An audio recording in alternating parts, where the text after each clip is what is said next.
Мне очень понравились эти выборы, потому что на этих выборах вся иллюзия, которая была у абхазов, она просто да, испарилась, испарилась. и они реально поняли, что ими реально управляет Кремль. Да. Никакого самоуправления нет, это все всего лишь иллюзия, это просто мыльный Но пузырь, опять же, который они лопнул. до сих пор это отрицают. Нет, у нас не Это отрицают Да. они, когда с тобой и со мной разговаривают. Да. А когда они между собой, Они всё это понимают. Они все это не то, что понимают. Мы же знаем, что у нас же есть свои там внутренние эти моменты, что мы знаем, кто о чем там говорит. 100%. Но еще есть такое, что, ну, конечно, неприятно, когда свои проблемы и, ну, так афишировать в соцсетях, обсуждать. А Я вся это проблема понимаю. в том и есть, что все молчат об этом. Никто Вот. шевелиться не хочет. Я это понимаю, что им неприятно, но они создали какой-то стереотип для себя. Они вот не выходят, они не принимают, воспринимают или принимают, как правильно сказать, реальность.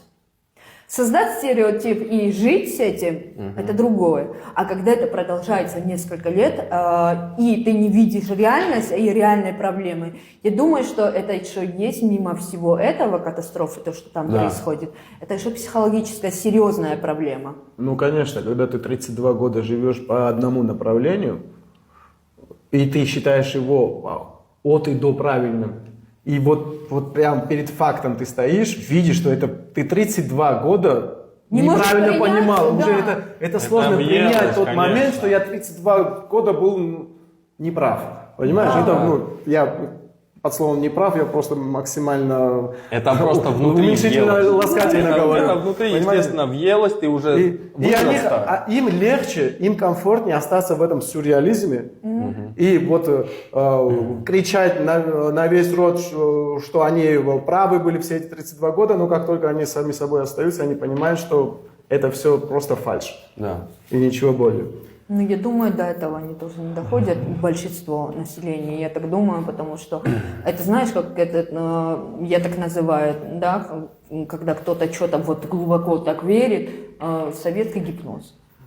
Да, гипноз, конечно, вот это есть. Сами же его для себя уже создаем. Слушай, это пропаганда, которая им лапшу на уши вешает, этой пропаганде уже 32 года.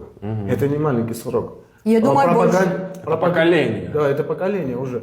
А пропаганда, Это 3 например, поколения, 10 лет, каждые 10 лет. советской пропаганде всего лишь понадобилось 20 лет, чтобы поменять человека. Нет, Тема, знаешь, эта пропаганда у них, что вот это государство, независимость туда-сюда, это давно там было.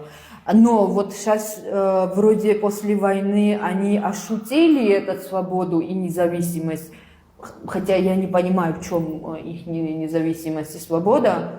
Правда не понимаю. Может, ты скажешь, там, ты там жил, в чем свобода и независимость там. Ну, гимн, флаг, окей, понятно. Дальше. Нет, возьмем последние новости. Вот Тимура Агарова. Он, не нарушая ни одного закона, так называемого абхазского закона, он сидит сейчас в СИЗО.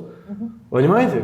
О какой свободе идет речь? Он не нарушал законы Абхазской республики, так называемой. Но он сидит в СИЗО. Но его Следственный комитет России посадил в СИЗО. Кстати,